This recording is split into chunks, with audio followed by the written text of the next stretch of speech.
Noi ci fermeremo ai bordi della strada per mangiare, di non sedersi qua mentre andiamo perché le gambe se ne possono andare quando passano gli altri camion. E dall'altra parte questa cosa perché di là ci sono le piante.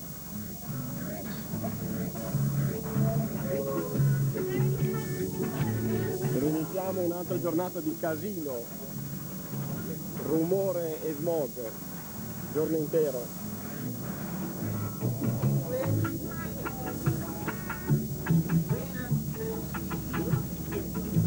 Fare in cabina con lui non è che ci sia tanto posto, però è malissimo perché abbiamo gli scocciatori scrivono.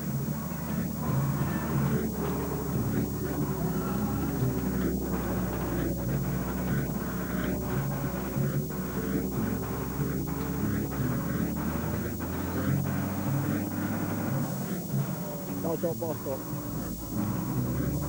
credo mai più.